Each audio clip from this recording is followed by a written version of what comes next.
Cast, the one and only law enforcement podcast that's tackling critical policing and social justice issues and provides insights into the daily realities of policing with your host, Chief Virgil Green.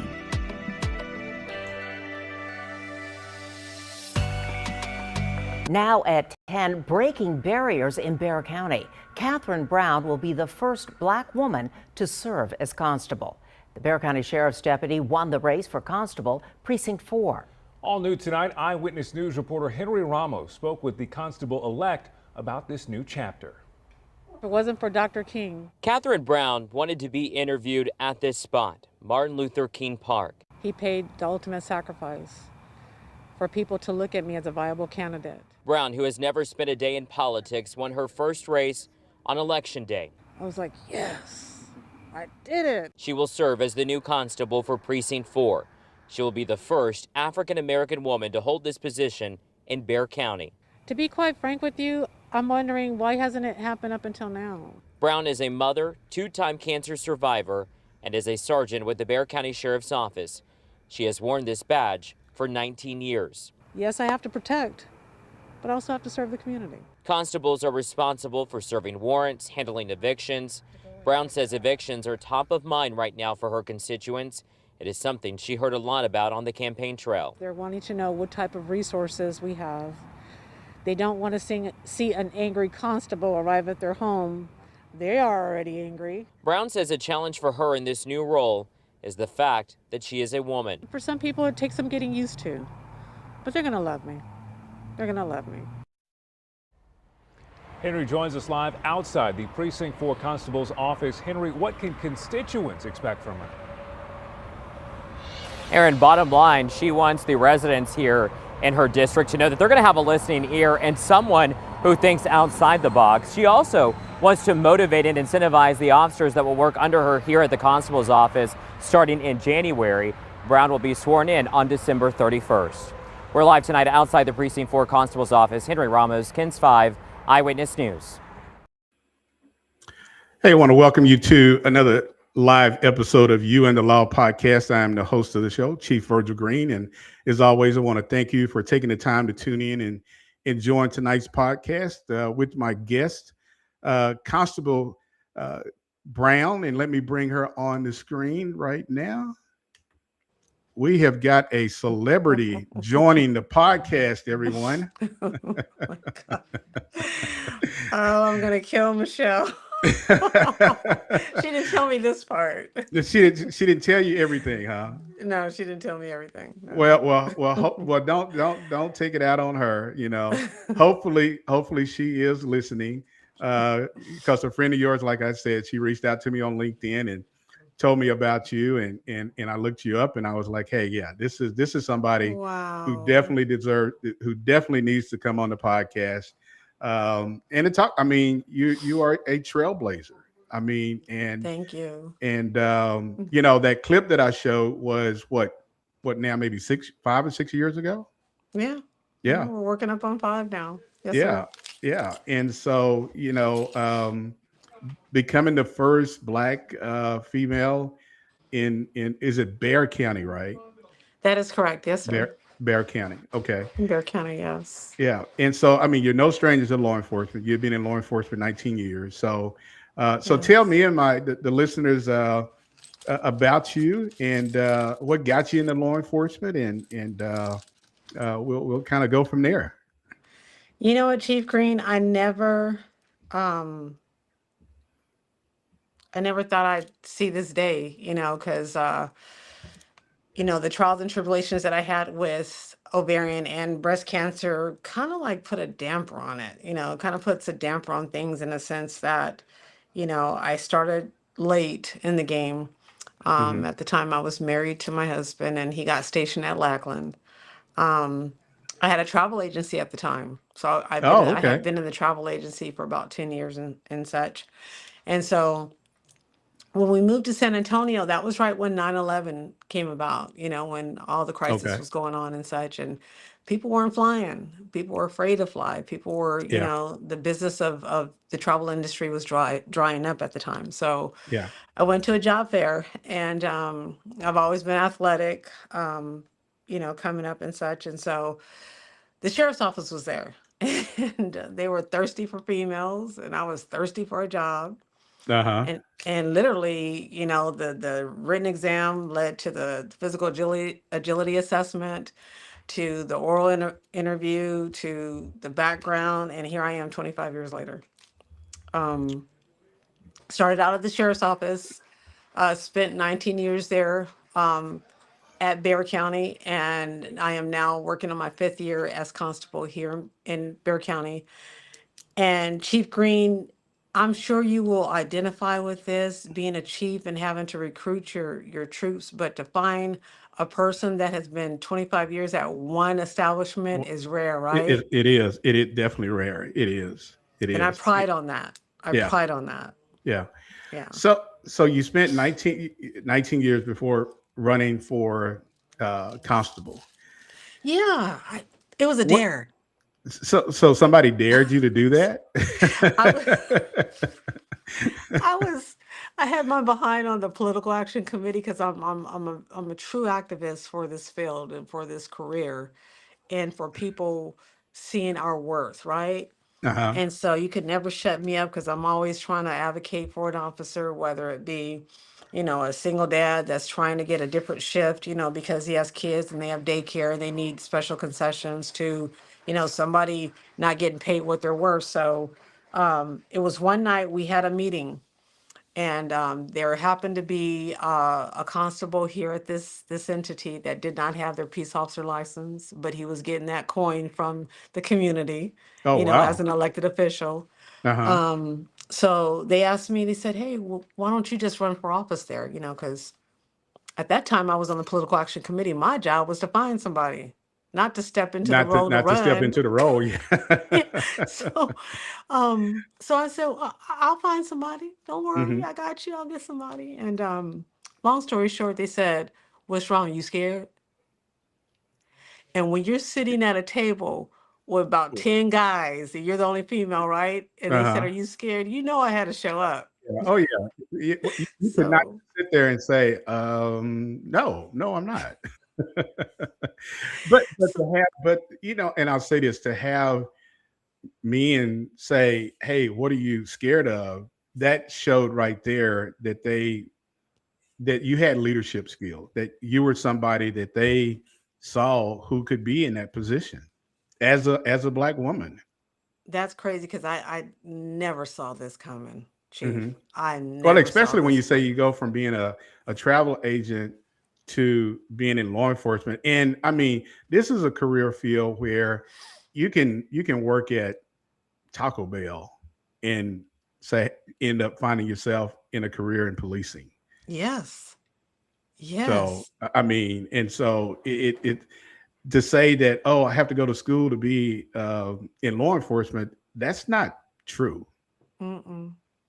21 years of age, got your little high school diploma, GED. And do you know that still pertains today? The standards haven't changed. As long as you have a pulse, a good background, and a high school diploma, you got yourself a good career. Yeah. Well, and it's interesting that you bring that up about the standards, because, it's something that we've talked about quite a bit on the podcast, is that there's not a nationwide standard. Some agencies require you to have a bachelor's degree. Some agencies require you may even have a master's degree. And some agencies just says, hey, you just need to have a high school diploma or a GED. And this is my opinion, that I don't think a college degree defines, or a master's degree defines, who you are. And I know some people will say people who have a college degree, they make better decision skills. And I'll say this, Constable Brown, in Minnesota, you have to have a degree.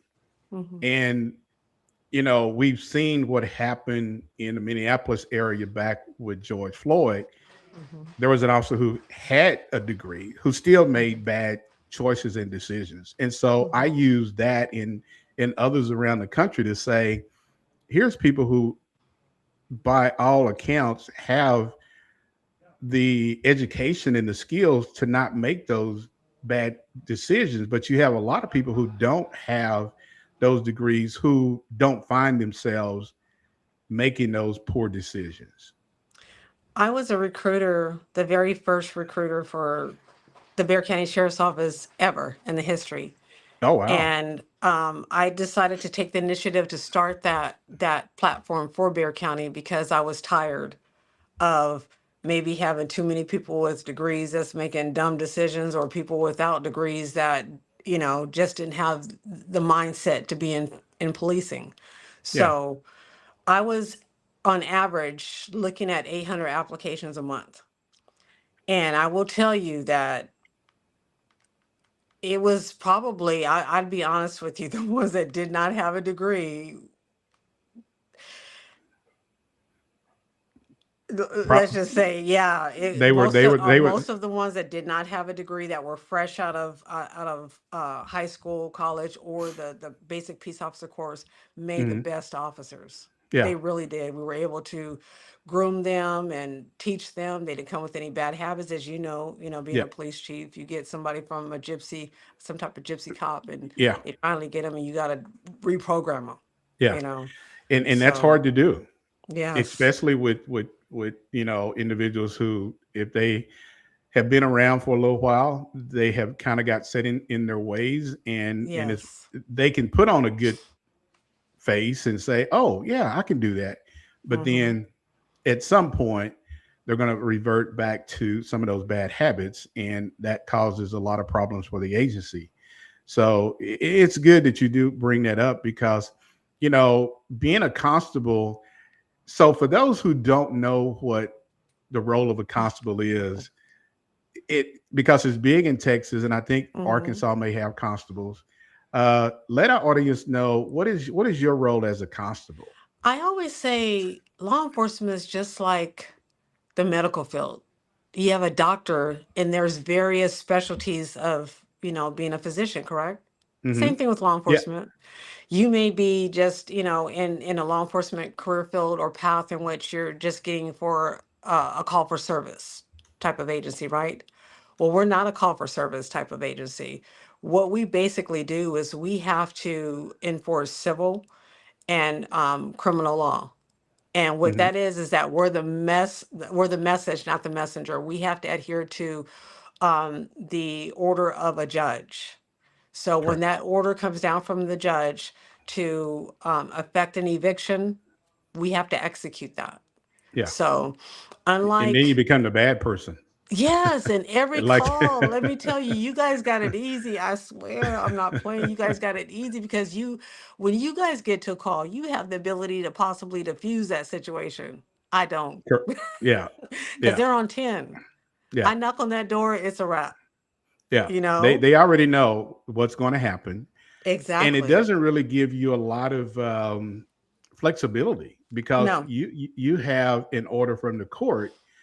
And so let me ask you this question, because I want to kind of go back to you as a mom. I read a lot about you and your sons, but Oh, yeah, you did your homework, boy. I did. And but back when you were running for constable, this was back during the pandemic, and I think everybody was probably like, why does she have a mask on? Why are they wearing masks? Well, this was what the world was like back in 2020 during the pandemic. And that was a Yes. time where a lot of people were not able to work, Yeah. and a lot of court systems were still, a lot of landlords were struggling with, what do we do with people can't pay their rent? And I Yes. know some states and a lot of people figured a way out to manage that, but people still got evicted. So They have how put was like that? they put a cease here in San Antonio. Okay. They had Okay. like They an did. empathy grace period, if you will, because of COVID. Okay. So unfortunately, when I got in, there was that grace period. But Okay. oh boy, once that grace period was Was lifted, we over. were slammed. Oh, wow. And you talking about if they're on 10 now, Can you imagine once that grace period had lifted, and they Yeah. were getting free rent, they were getting stipends for this and stipends for that, and now all that goes away. Yes. So it was tough. It was really, really tough, and we had to get really creative. And so for me, being the humanitarian spirit that I had, I said, well, let me start a pantry. Let me kind of help ease the blow. Okay. So Okay. once my deputies show up, maybe we can, kind of scan the room and see if maybe their cupboards are bare, or somebody's, sick and whatnot, or they have a toddler. Let's take some toys. Let's take some, oral hygiene components to their Uh-huh. place of residence. So that's what I did to kind of help, bridge that gap between me being the bad guy and having to enforce someone to leave their place of residence. Yeah. So, you made history becoming the first Black woman in Bexar County, which is in the San Antonio area. Mhm. How was that if you had to get out to serve those evictions with your other, are they deputies or constables? They're deputy constables. Deputy Yeah, constables. yeah. How was that? I mean, because you're seeing people at their worst, and they're just hoping for some kind of hope. And it seems like, you are a very compassionate person. And how was that process? Before we do that, can I take you into the roll call room real quick? This is going to be Yeah. live, by the way, because Yeah. I have to say hi to my guys and let them know that I'm really on a Zoom, and you're going to say hi, and I'm going to introduce Yeah. you as Chief Green real quick, and then we'll come back. So we're going to walk Okay. together to my Okay. roll All call right. room. So this is Hey, everybody. This is live podcasting right here on You and the Law podcast. okay. Here we We're going go. to be going with Constable Brown into her roll call. This is a first, Constable. Yeah, this is my reserve staff. So here we go. Okay. And you're in what city before I get it messed up? I'm in Oklahoma City now. I'm in Oklahoma City? Oklahoma. Okay. Yeah. Okay. Really quickly, you guys, I'm sorry. This is Chief Green. I'm not ignoring you in Oklahoma City. If y'all could just say hi.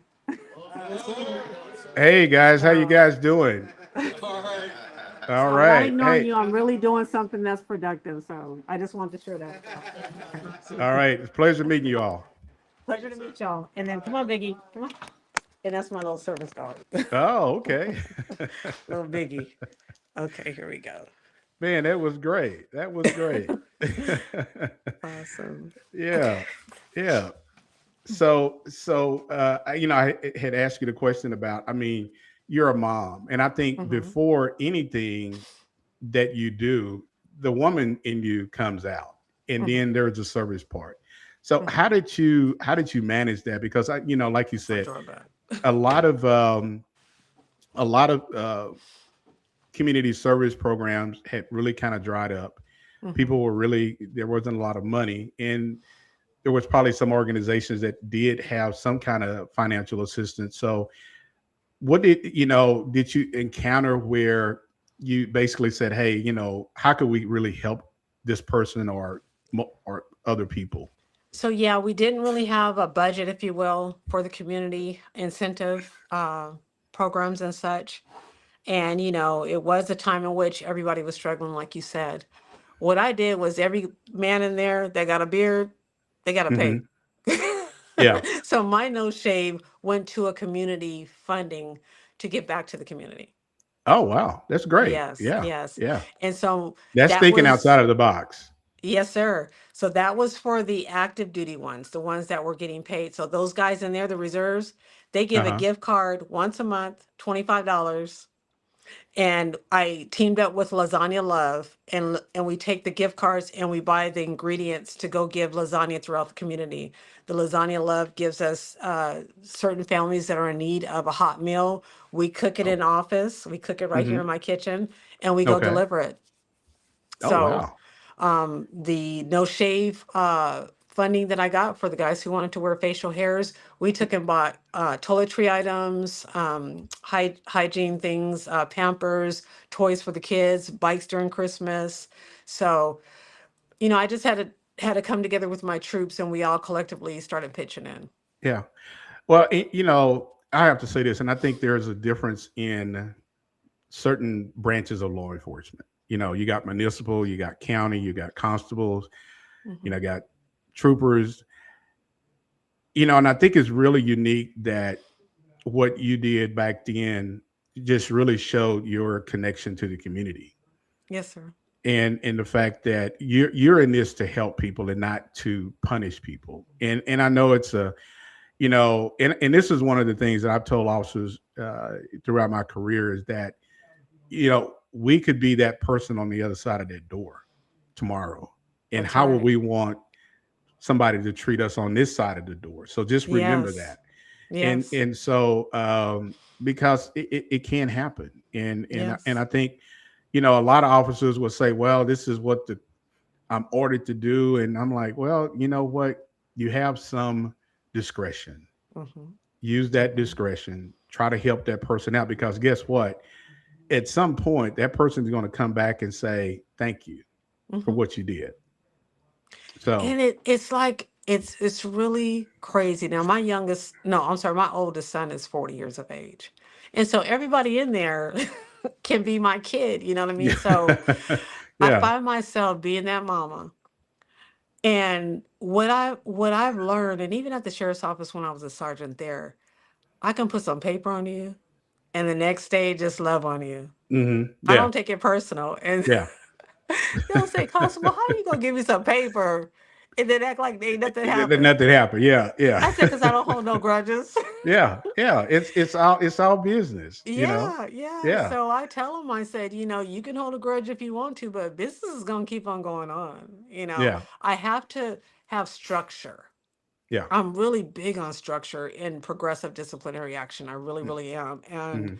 I think if you don't have that, you're making a huge mistake as an agency head. Yeah. Um, and I have that reputation of, bye Felicia, what they call me, because I have zero tolerance. And anybody that has a firearm on their side, right, Mm-hmm. Correct. and a credential and a badge, that's a powerful person. It is. And it It takes is. a lot of accountability and responsibility to hold this title, It does. so It um definitely does. Yeah. So you had mentioned, I mentioned before, mhm, you have two sons, I do. and so, before becoming into, well, even back, I mean, you were with the Bexar County Sheriff's Office for 19 years. How Mhm. did your sons feel about their mom becoming this mother coming home with a badge and a gun on? How was that? At what age were they when you got into law enforcement? Yeah, so Mark was just now entering into high school and Matt was in middle school. And I kept them away from it, to be honest with you. I didn't want them nowhere near, because I started out at the jail. I didn't want them nowhere near that. I really Okay. didn't. And it wasn't until I think I got my first set of stripes, and then I had joined the CERT team, the little SWAT team in the jail, the CERT team. Yeah. I had joined that, and and that was maybe 5 years after I had been there. They came to come to that ceremony, and then I sheltered them away again. And I said, if I ever see your behinds up here in booking, I don't know you, you Hmm. know. And so Yeah. I kind of like. I don't know if it was something that I didn't want them to get familiarized with, because I didn't want to manifest them actually coming through the booking line or something. I don't know. But Okay. um they just, I don't know. It was just something that wasn't even talked about at home, to be honest with you. I Really? really kept it from them. Okay. So Yeah. I know, I'm pretty sure as they got older, now it's like, hey, Yeah, them here's knuckleheads, when they started getting stopped, then they want to say, oh, by the way, my mama. And I said, and it only took one time uh-huh. when Don't Mark do came that. home and he talking about my mama XYZ. I Uh-huh. let that little boy have it. I let that boy. I said, don't you ever talk about your mama work anywhere. Yeah, Matter of fact, yeah. you ain't got no mama. You get stopped, you ain't got no mama. Oh, but Oh, it was golly. but now it's amazing. They're super proud and you know, um respectful. Thank God neither one of them have never been in jail, never been arrested. And, I thank God for that, and I don't take that for granted at all. Yeah, Especially in this capacity, because they're quick to say, well, she's associated with XYZ, who's whatever the case may be. And yeah. I can honestly say I don't have that baggage. Yeah. Well, as I read about you, I think you got one son that's in Dallas area, another son that's is he in education or something or Yes. yeah. Hey, I did. Hey, Constable, I did my homework now.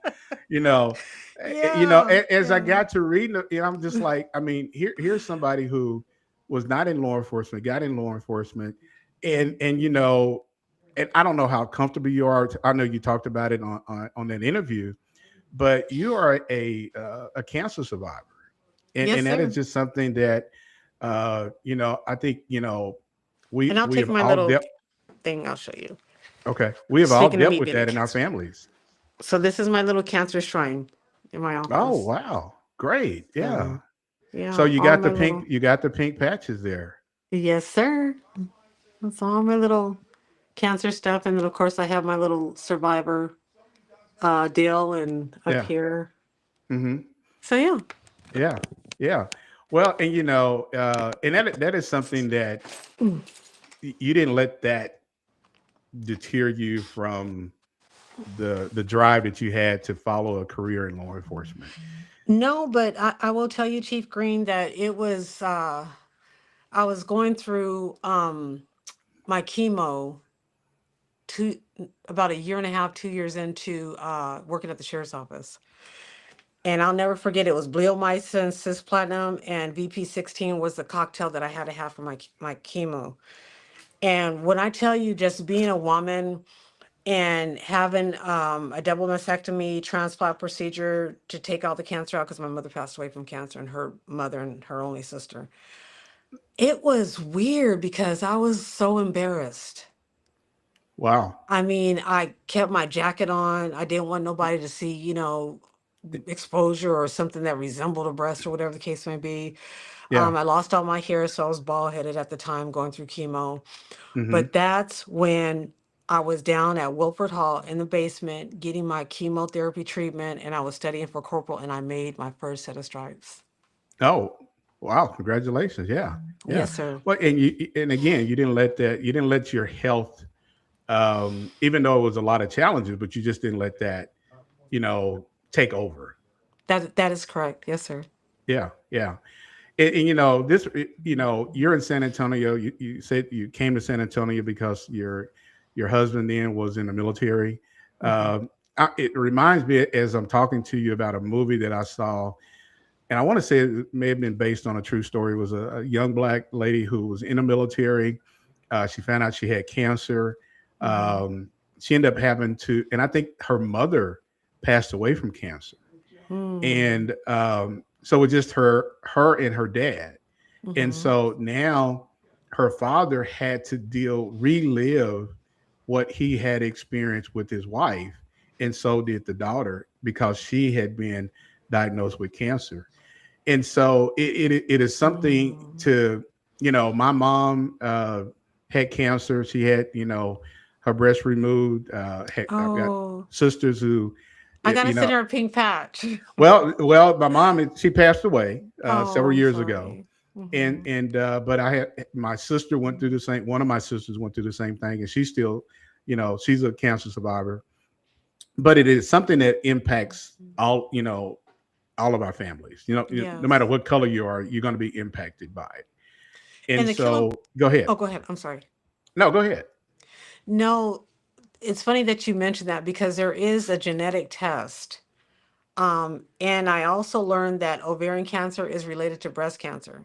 So if you've ever been diagnosed with breast cancer, you do have a greater chance of Higher. getting ovarian and vice versa. Yeah, So I just wanted to add that. yeah. Well, and so going through that, Hmm. I know you had a lot of family support. How was your sons? What kind of support did you have from your family dealing with Mm. that, and also from your colleagues at the sheriff's office? I never told my colleagues. Oh, you I they didn't? kind of Okay, they kind of shelter me away. okay, And I did my duties in booking at the time. okay. And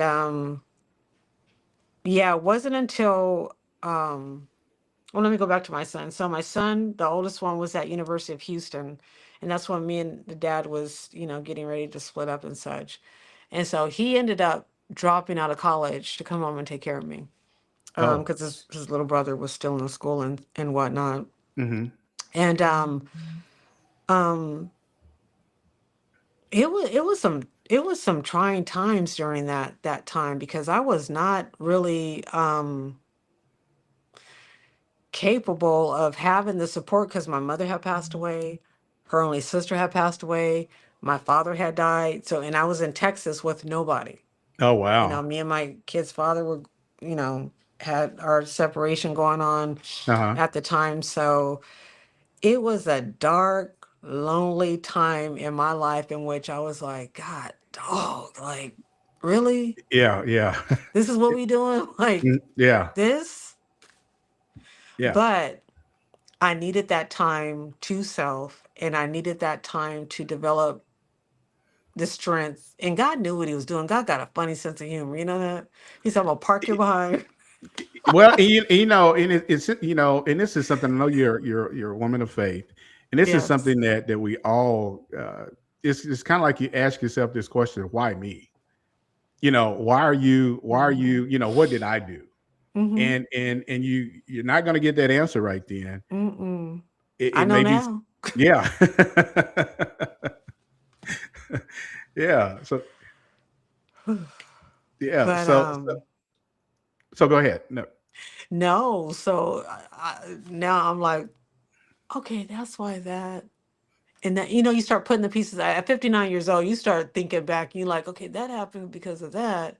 hmm Oh my goodness, and that happened because of that. And here we are. You know what I'm yeah, saying? yeah, I used to be super shy and would hardly ever, and I'm still kind of quiet. I'm not this rah rah rah uh public service or politician, if you will. That's what they call us. yeah. I just lay back in the cut. And you know, I don't do all the politic thing. I don't like going to the galas and all that stuff. I get uh-huh, my butt out there in the community. And that's uh-huh, what service is about. It's not yeah. putting on airs and wearing this title. I could care less about this. My name is E- Kathryn Brown on my birth certificate, and I'm not gonna die with this crap, right? So Exactly. You know, and I yeah. tell people all that. I've never got hung up in the title. It's a Mm-mm. title. It can be with you one day and it can be gone the next day. That And is and correct. once it's gone, you go back to being just Virgil Green or Miss Brown. And Yeah. so and some people will say, and you do have those who will say, I've only known you as either Constable Brown or Chief Green, and that's all. Hmm. That's what they'll say. I'm just like, hey, okay. But at the end of the day, don't think you got to call me that just Mm. because, you know. And it's called self-identity. If you Yeah. ain't got no self-identity, don't become a cop. No, no, Right? no. Don't become an elected official. Yeah, because you get caught up, and then some people get caught up like this. They get caught up in the title, and especially in an elected position. It Uh, it, is. it is, and I think you've seen this through just even with the recent elections that we just had on Tuesday. The politics is politics. If you follow me during it, because I don't get involved in politics, but there was a situation ship that involved me, and everybody that is pigmented like me that had issues stayed Mhm. quiet, barefoot, and pregnant. I'm not gonna lie, that's what Yeah. happened. Wow. But they underestimated me because I'm quiet, because I Uh just huh. laid back and I observed, right? Yeah. But mama didn't raise no fool. Raise no fool. say don't as some people say, don't get it twisted, right? Yes. And so documentation's everything. Yeah. Documentation's everything. Yeah. Recording is everything, you know. So I was able to um articulate what had happened to me. A local Black affiliate picked up my story and it went crazy. And other constables found out about it. They jumped on the bandwagon and they were like blasting a particular individual as a result of how they treated one of theirs. No. Okay. Okay. And Well, that's because I didn't stay quiet. yeah. Well, and and I think there's and you know this, there's a professional way to go about Yes. taking care of business. that is the leadership. That's where leadership comes in. And I think some people expect for people to get, go way over here, go off and talk all crazy, and people will say, "See, I told you, she just That's like what they wanted. yeah, that's what they wanted." Yeah. I was like, not here. No. So I have to say this. So there are not that many Black women constables in the state of Texas. So I am the fourth in the state of I was going to Texas. say third or fourth. And so Yeah. I think I may have texted this to you earlier when we were trying to connect to get you on the podcast, is that I want to say 2 years ago, we had your colleague in Dallas County on the podcast. Was it with the red hat? Tracy? Tracy, she just won her election. Yes, Tracy Dillon. Yeah. She's number 3. Number 3, yeah. Mhm. And so we've had her on the podcast. So I am one of the co-founders of the podcast, and my other co-founder and host is Chief Humphrey. He was him and Tracy knew each other because he was from the Dallas-Fort Worth area. He was the chief in Lancaster. Then he came to Oklahoma. And so we had her on the podcast. I want to say it was during Black History Month a couple of years ago. Okay. And so yeah, but she was, and even for her, I mean, she broke barriers just like you, becoming the first Black constable in the Dallas County area. And so I know in the Amarillo area there is another Black female I just constable. went to school with her. We went to continuing education for constables. Her name is Della Jackson. Della Jackson, yeah. Yes. Yeah. And I love her. I mean, yeah. I just met her, and it's like she's the longest current running constable. Yeah. So that was your first time meeting her? My first time meeting her. I didn't even know nothing about her. Are you serious? I kid you not. And she didn't know nothing about you? No. See. I said, "Hi, friend." She said, "Hey, girl, hey." I was like, oh my goodness. And I have to ask you this question: is that just because it's a very small group of women that are constables? Put it this way, I'm gonna say this. Keep it real. Keep it real. I am. I wish we were closer in terms of our connection. Mm-hmm. I ain't got no competition against nobody. I'm in a whole nother county, part of the state. Yeah.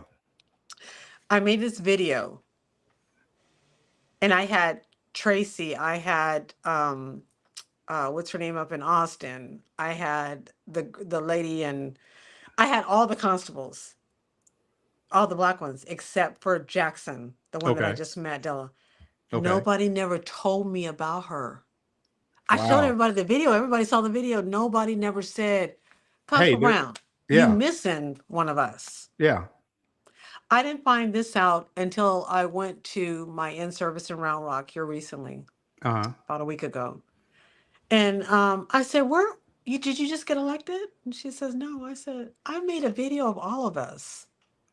I said, "And you ain't in it." She said, "Ain't nobody told you about me?" I said, "No." Wow. And nobody told her about you, and nobody told you about her. That is that. And I have to say this. So I'm pretty sure you've heard of NOBLE, the National Organization of Black Law Enforcement Executives. Yes, I need to become a member. You need to become a member because the Texas, I want to say that will be in Region 5. Okay. And so Texas, so this year in Dallas is going to be the NOBLE National Conference is going to be in Dallas, Texas this year. Okay. And so I don't know if you've ever heard of Renee Hall. She was the first chief Black of female. Dallas. Yeah, she was the first Black police chief in Dallas. Did you? Yes. Yeah. So she is now the national president for NOBLE. Oh, wow. Yeah. And so she's going to be going back to her former agency where she served as a Black female chief in Dallas. And so this is the 50th anniversary of NOBLE. And so it's going to be held in Dallas this year. So I would definitely encourage you to reach out and to attend Noble to the conference, because, and this is the one thing that we don't do a good job of. We don't do a good job of really supporting each other and knowing each other. I had reached out, and I don't know if you've heard her name, and she may be listening on the podcast tonight. Her name is Vera Bumpers.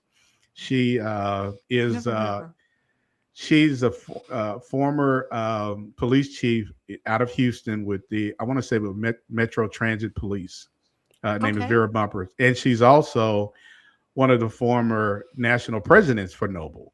Wow. Vera knows everybody, and I want to say, she may kill me if I say this wrong, but I think Vera told me she may be from the San Antonio area. I know she's, and so she told me she was going to be listening tonight. So Vera, if you are listening, say something in the chat. But yeah, Vera is somebody that you definitely need to connect with, because there is, and I have to say this, we've had Vera and so many others on the podcast. Linda, who is a former national president with Noble. She's retired from the Secret Service. She was highly ranked in the Secret Service. Wow. So there's a sisterhood of Black women in law enforcement that is really almost more closer than we are men, because guys, there's that test. Everybody thinks there's a competition, and you don't see that with women. Yeah. I thought it was the other way around. Like I see thought it it was more here that the guys mesh better. Mm-hmm. Well, it's everybody has their friends. You have friends, you have colleagues, and you have associates. But I have to say, and Vera will say this, there is this sisterhood within, especially, and I'm gonna say Noble women who are members of Noble, who are in law enforcement. There's a bond there. They really follow and support each other. And I have to say this, and I know some of my male friends and colleagues will say, hey, you're bashing us, but we don't really have that same support system as women in policing do. I really thought it was the other way around, because, well, I will say this. When I went to continuing education, I did see the testosterone, the puffy chest. Yeah, oh yeah. The little, this little stance. Yeah. A little rigid. Yeah. Because I've never seen 120 chiefs together around, in one setting. So it was all the constables and all the chiefs, and it was like, I said, and me being bubbly, hi. Yeah, you can see. Yeah, you can see the difference. You see the difference. And again, I've been in this for over 25 years, and I've been the police chief in Oklahoma, police chief in Arkansas, police chief in Minnesota, and so you definitely see the difference, and because when there's not a lot of us in these positions. I mean, you're an elected position, but you don't see a lot of us in these spaces. And when you do, we're not always walking over saying, "Hey, how are you? I don't know you. Who where you from?" There's that wall. You've heard of the blue wall.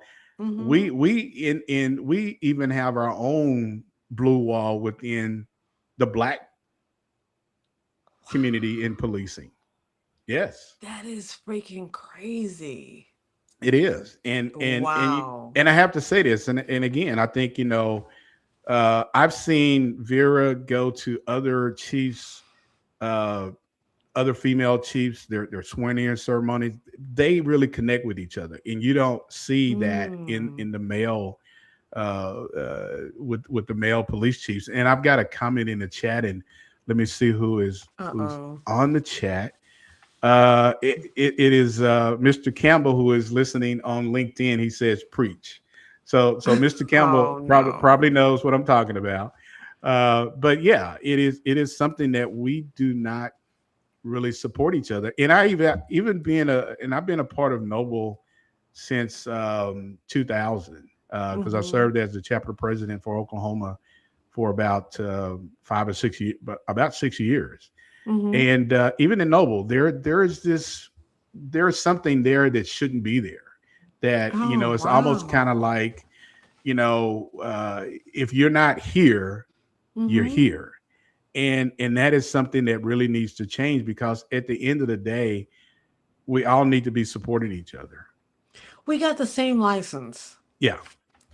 You have the same license in different states. Yeah. Yeah. And that's why I said, I think, because I reached out to Vera and I asked Vera, I said, hey, do you know Constable Brown? She's like, I've heard of her, but I've never met her before. And so again, and I think, and this is the one good thing, about having this podcast, this platform, it brings people together, it connects people. And even like with your friend on LinkedIn who reached out and said, hey, this is a lady you need to get on your podcast. And I'm like, hey, I cried when I met her. I was and she's a retired colonel, isn't she? Yes. Yeah. She was here at a business conference.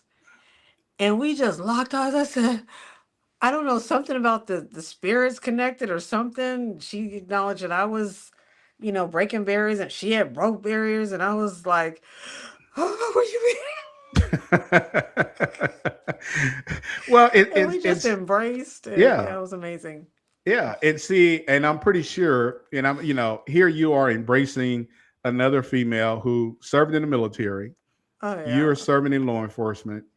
There was a connection. But when you went to this in service, whatever you went to, where there was a whole bunch of police chiefs, a whole bunch of constables, you probably didn't see that. Well, me, Constable Lee, and Constable Jackson, we was like this everywhere.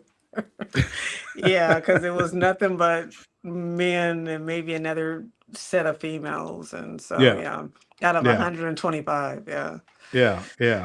So, well, and I know Texas is a big state, and I know, you're way in the southern part of the state in San Antonio.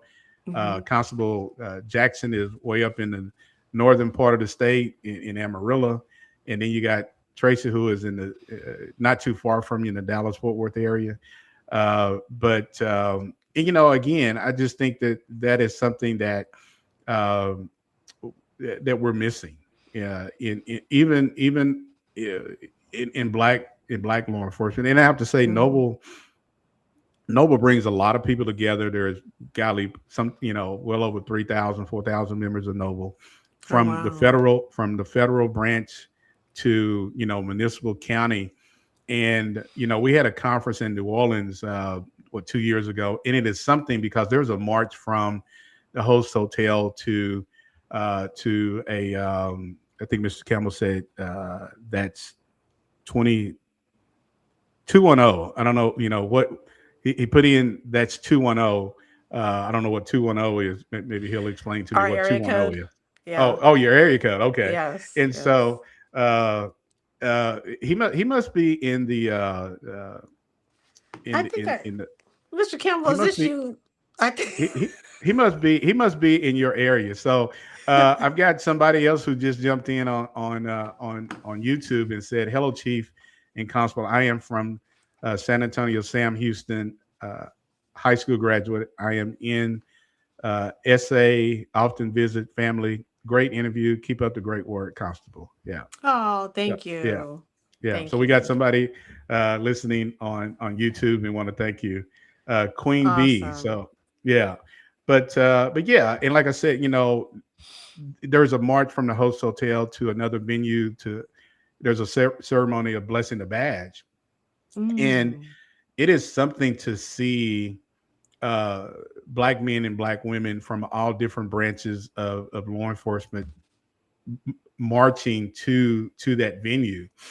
And I have to say that being a part of so many of them, people stop, especially people who don't look like me and you. They stop and be kind of like, wow, where did all these Black come from? Where? And a good friend of mine, he is He's getting ready to retire from the Alaska Patrol. And Oh, wow. this is Chief Bumpers. So Chief Bumpers is on. She's on YouTube. So she just put Oh, in wow. that this is Vera Bumpers. So thanks. Oh, you're just talking about her. Yeah. So Hi, now I Miss know her. Vera. I now know her YouTube Handle. handle. Yeah, but it is something to see that many black men and black women dressed in their Class A uniforms, all walking and talking and marching Wow. to that venue, and you just have white people who are just stopped and be kind of like, wow. And so again, it is a great organization to be a part of, and I know.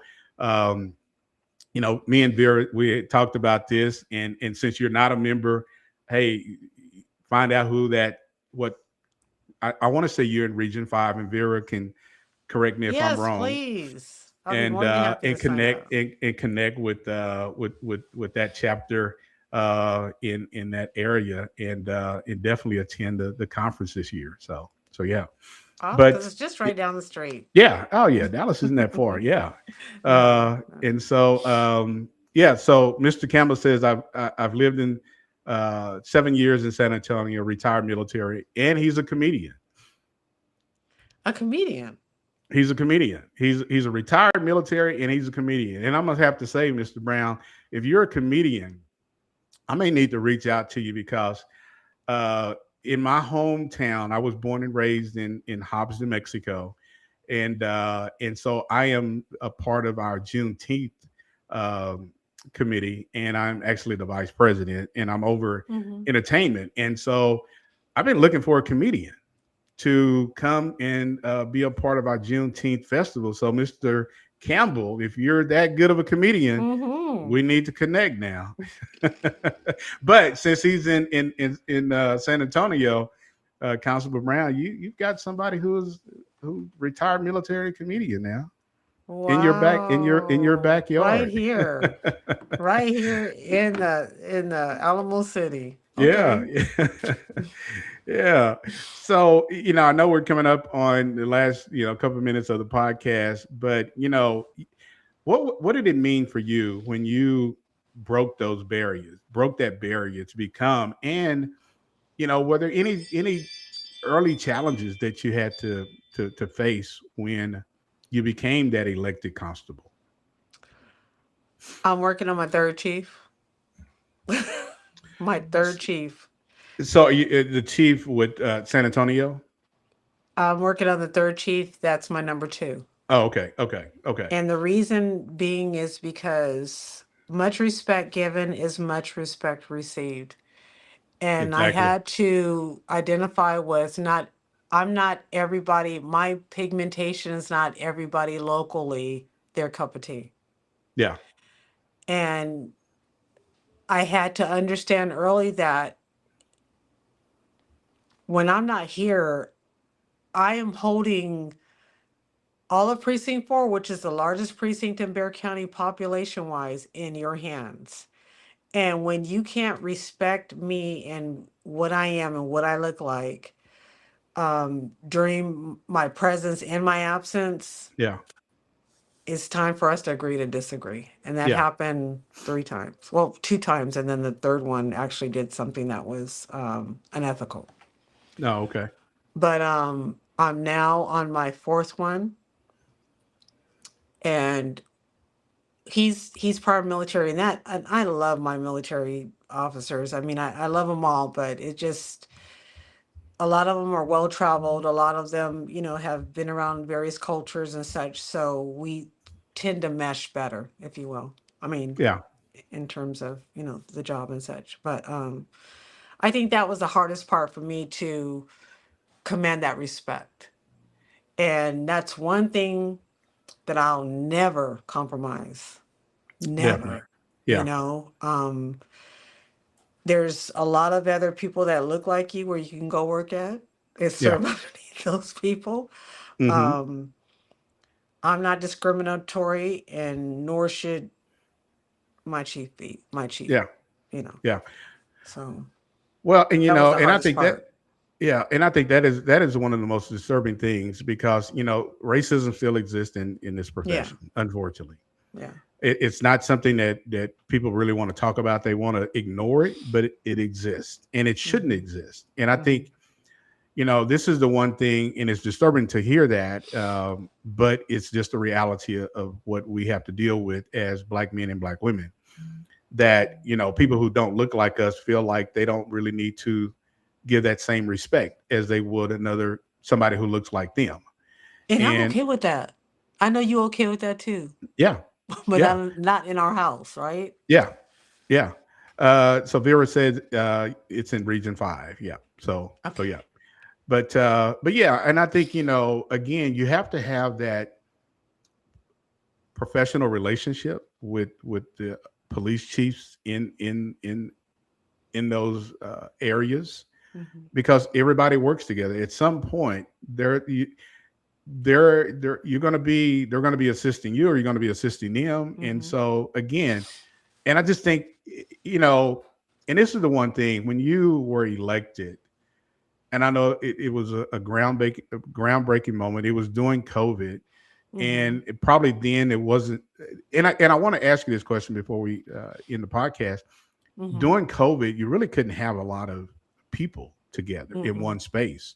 So Mhm. did you really, after that, did you ever really kind of have like that true constable swearing in ceremony where a lot of people came? Mm-mm. You didn't? To me, it was just another day of service. I'm not a grandiose type person, and I had it the first time, and we were in mask, and we had a courthouse that was kind of roped off and sterilized and things of that nature. Uh-huh. And then when I got reelected, it was just me and a few people. This is not, and you could probably attest to this, Chief Green. It's not a place for to be flattery and look at me and showcased. Mm-hmm. Mm-hmm. We have a sworn duty to protect and serve our communities. And honestly, I don't even think that this should be an elected position because there's too many ways to be unethical as an Yeah. elected official within this, you know. Yeah, being a Um, constable. Yeah. yes, So judges and police officers, sheriffs, whatever, should never be elected. yeah, yeah, yeah. You're right, because you get it. For some, they get into the politics, and the politics kind of takes over the career. You kind of forget who you are. And I know you have probably seen it more times than any. Where I served under 5 sheriffs that that some that of them. sounds that sounds like a whole nother podcast topic. Yeah. And this is another thing I want to say real quick. Who in their right mind, like this? I don't know. I may run, I don't know. It depends. But the reason why I've been successful, honestly, and I'll say this, is because I paid my own way. I took out loans against my homes Oh, wow. to pay my way Wait, because when you start taking that coin from yeah, somebody else, somebody else? Yeah, they think you owe them favors. And exactly. so this constable right here know how to say no. Yeah, No, yeah, I'm sorry, I can't do that. yeah.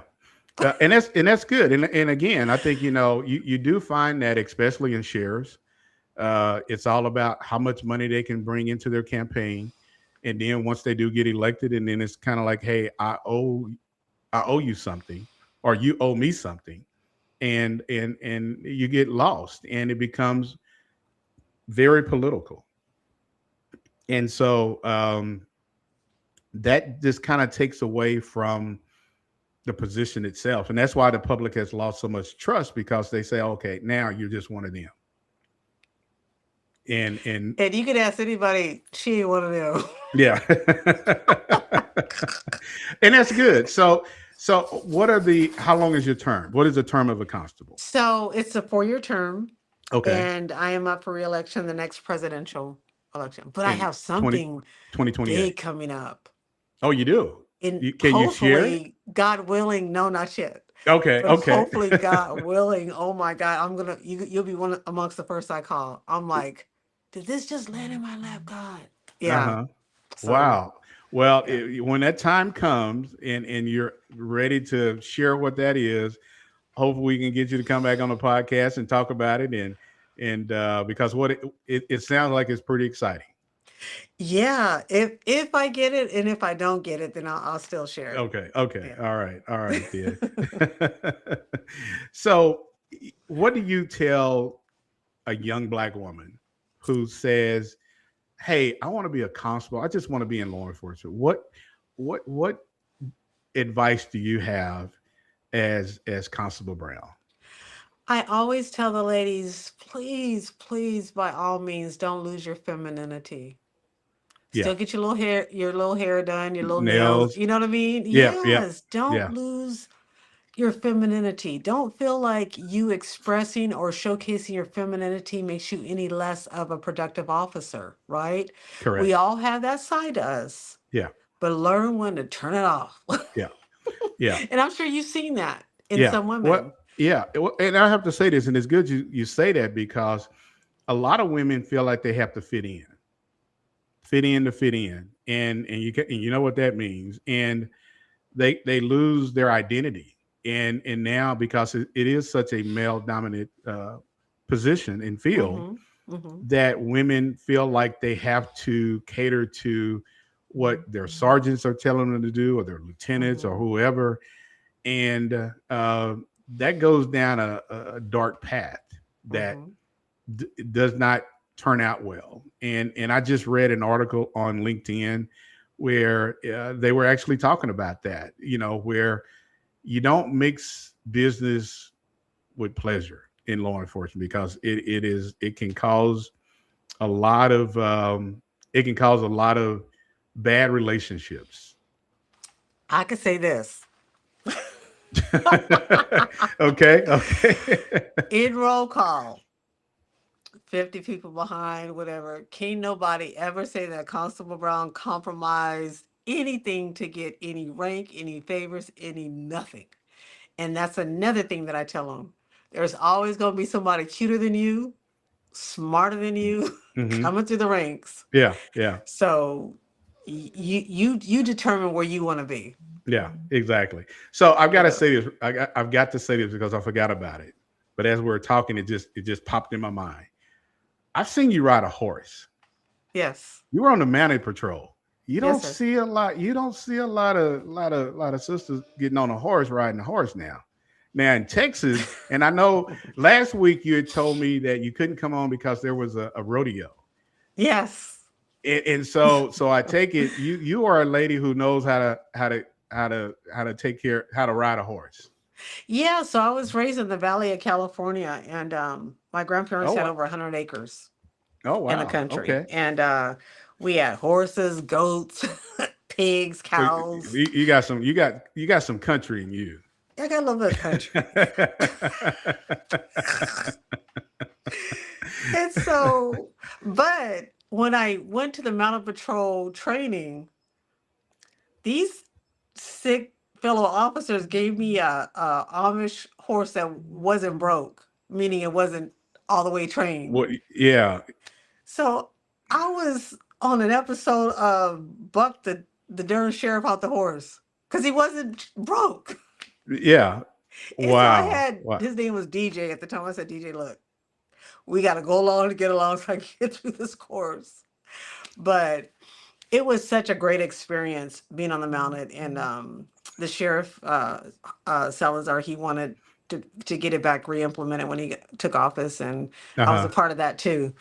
Okay. So Okay. yeah, we got that going, and it was awesome. And so I still try to grab me a horse or two from somebody in a stable to say, hey, can I ride along? Well, it sounds like you broke some barriers there, becoming probably the first black female on the mounted patrol Yeah. at the Bexar County Sheriff's Office. So you definitely have done. You're a trailblazer, Thank So I you. have to, when somebody says that, and I don't know, probably not the first person who said it. What does that mean or say to you, being a trailblazer? When it's a passion of yours, you don't look at it as that. I think Hmm. it's just something you love doing. And Yeah. whether you're the first or the last or somewhere in between. You don't even, I don't know. It's just, Yeah, you just it's something that you're kind of given another title, you know. yeah. Yeah. The same thing with the honor guard. They never had no black female in the honor guard. I said, what is going on? I got, here we go, one more. You got some honor guard stuff. Okay. One more again, yeah. So these are Okay. all the little things, all my little, I don't have the honor guard up there, but yeah, I was on the Okay. honor guard too. But yeah. Okay. Okay. But Well, and again, I think that is something that you didn't just settle to say, I just want to be a deputy. I just, yeah. you've had that desire and that ambition to definitely go into spaces that women were not there before, especially a black woman. It's not that many of us here, No. and so I hope that they see that if that's something that they enjoy doing and it's not popular in our culture, which horses, sometimes it just depends on where you're from. Yeah. Just do it anyway. Yeah. Don't let the commonality of what we do as a culture stop you from embracing something new. Yeah. Yeah. Well, and oftentimes people kind of feel they get out of their comfort zone. Yes. And they don't want to do that. And so, it is something that we definitely, sometimes you do have to step outside of that comfort zone and just take it by faith and just do it. So, but I have to say that I am, because I can continue talking, but I know you're busy.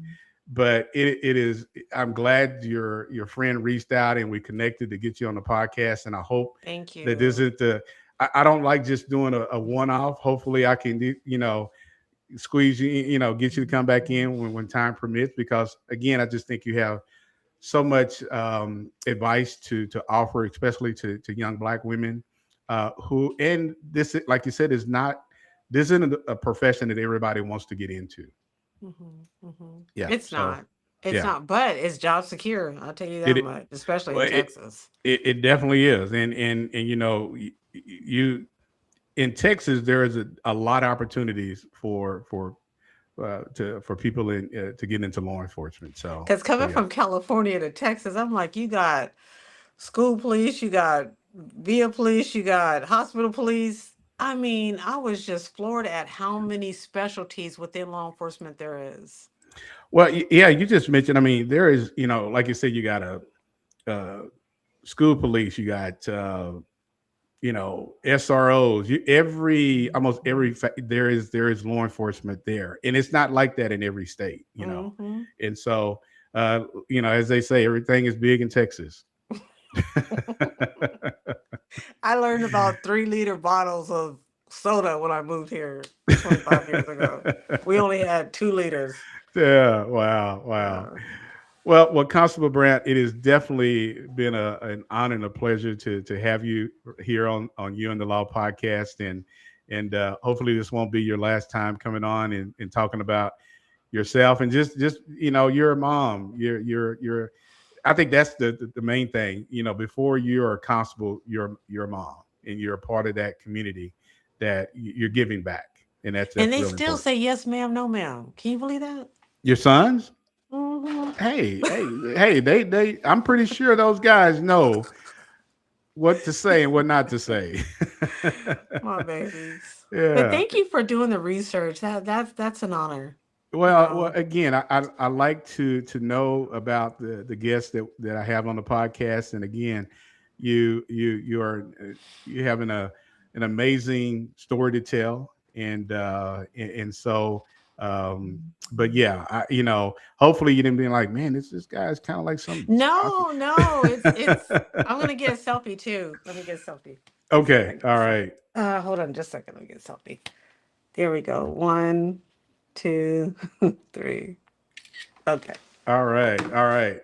And so this podcast is going to be on YouTube, and it's going to be streamed on YouTube. It's going to be streamed on Apple Podcasts, wherever you listen to podcasts. You can find You and the Law podcast on Spotify, Apple Podcasts. So, and that's the audio version, and you can hear the video version as well on YouTube and our Facebook page. And I think I may have tagged you on your Facebook page. And Oh, God. Oh.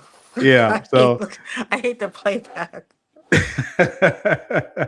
But again, Constable, it has definitely been a pleasure and an honor to have you on the podcast, and we're going to have to connect again, and hopefully we can run into each other at the Noble Conference. Yeah, I got to get my little membership on. Yeah, you for do. sure. And I am going to, and I know Chief Bumpers is probably still listening, but I'm going to share her number with you. And Okay. and I know she will definitely reach out and connect with you. That's just the type of Chief Bumpers is. And like I said, she's the former national president for Noble. So she's definitely somebody. She is a person that you definitely want to connect with. Awesome. I'm looking forward to it. That would All be right, awesome. all right, then. Well, again, Come here, thank Biggie. you. Thank you, and you got Say your bye-bye. service Come on. service Okay. dog up there with you. Say bye, Biggie. Here. Say bye-bye. Say All bye. right. He's probably looking like, hey, I'm on camera now. Yeah. All right, Constable. It has been a pleasure. And again, we will definitely connect. And thank you for taking the time to come on You and the Law podcast. And thank you for having me. I right, appreciate you're it. Thank you. All right. Good night. Okay. Bye-bye. That's a wrap on this episode of You and the Law podcast. We've got more eye-opening conversations and hard-hitting insights coming your way, so make sure you subscribe on YouTube, follow us on Spotify and Apple Podcast, and stay ready because the next episode might just change the way you see law enforcement forever.